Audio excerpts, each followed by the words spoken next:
जय हिंद साथियों, स्वागत है आपका चौबे की चौपाल में।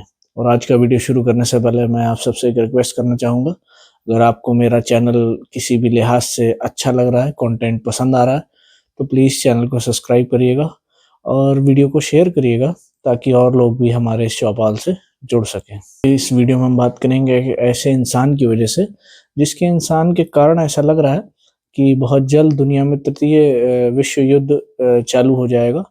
क्योंकि आप सभी जानते होंगे, अगर आपने पढ़ा होगा कि जो प्रथम और द्वितीय विश्व युद्ध हुआ था, वह भी एक व्यक्ति की जो महत्वाकांक्षा थी, उसके कारण हुआ था।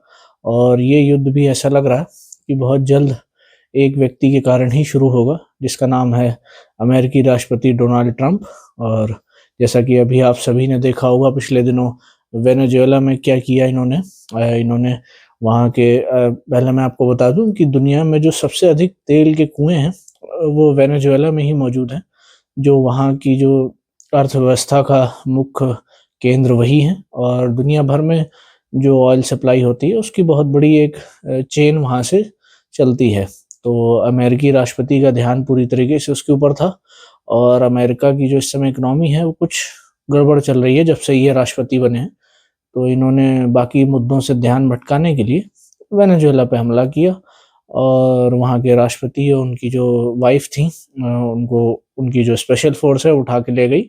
और यूएस में जाके उनके ऊपर केस चल रहा है ड्रग्स पेडलिंग का। तो ये तो कोई सेंस ही नहीं बना कि आपने किसी देश के राष्ट्रपति को उठा लिया इस तरीके से। वैसे अमेरिका ने पहला बार ऐसा नहीं किया है। इससे पहले वो इराक के जो शासक थे सद्दाम हुसैन, उनके साथ भी इन्होंने कुछ ऐसा ही बर्ताव किया था। और इनकी आदत है कि अगर कोई देश थोड़ा-सा भी ग्रो कर रहा हो या इनकी बातों को ना मानता हो, तो ये बहुत जल्द उसके ऊपर अपनी जो सुप्रीमेसी है वो दिखाने लगते हैं।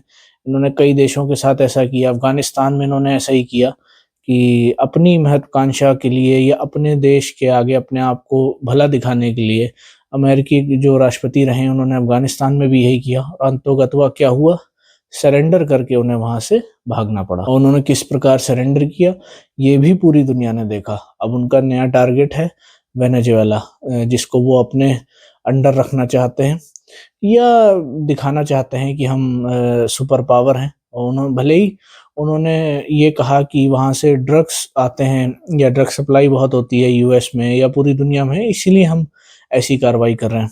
लेकिन अभी 2-4 दिन ही हुए थे, उनकी असलियत सामने आ गई जब उन्होंने वहाँ के जो ऑयल टैंकर्स थे जो शिप के द्वारा भेजे जा रहे थे, उनको रोक लिया, जो शायद रशिया जा रहे थे, और उनके ऊपर अपना आधिपत्य दिखाने का प्रयास किया। तो ये चीज़ तो वैसे ही क्लियर हो गई कि इनका जो मेन उद्देश्य था वो केवल ऑयल था। ये हमेशा चीन पे इल्ज़ाम लगाते हैं, वो तो चलिए उस चाइना की भी आदत है ही, लेकिन हाँ, इनकी तरफ से या इनके जो डिपार्टमेंट्स हैं या जो इनके मीडिया हाउस हैं, उनका बड़ा एक तरीके से वो रहता है कि चीन सब जगह अपना आधिपत्य दिखा रहा है। वो उसकी हरकतें हैं, वो तो हम सब भी जानते हैं, लेकिन ये भी तो वही कर रहे हैं। अब उनका जो नया टारगेट है वो ग्रीनलैंड है। मैं आपको बता दूँ, ग्रीनलैंड डेनमार्क के अधीन आता है और वहाँ के लोग शांति से अपना रह रहे हैं, उन्हें कोई समस्या नहीं है।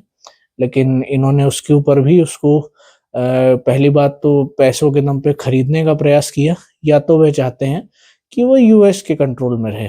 और रीज़न वही एक जो सब जगह दिया जाता है कि यूएस की सिक्योरिटी के इश्यूज़ हैं। तो भाई जब आप विश्व की इतनी बड़ी शक्ति हैं, आपको किसी से डर नहीं लगता है, तो आप ये छोटे-छोटे देशों पे क्यों अपना बाहुबल दिखाने का प्रयास करते हैं? जो कि हमारे देश में जो छोटे-छोटे नेता करते रहते हैं कि हाँ, बहुत बड़े नेता बन गए हैं, वो अपने से निम्न स्तर के लोग पर अपनी वो ताकत दिखाते हैं, वही आप वहाँ कर रहे हैं।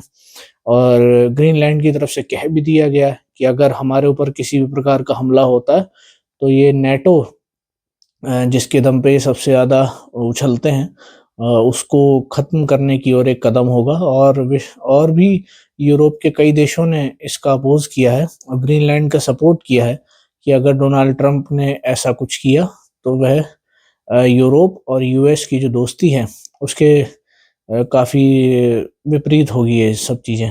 और इन्होंने ऐसे प्रयास सिर्फ़ वहाँ नहीं किए, कई देशों में ऐसे प्रयास कर चुके हैं।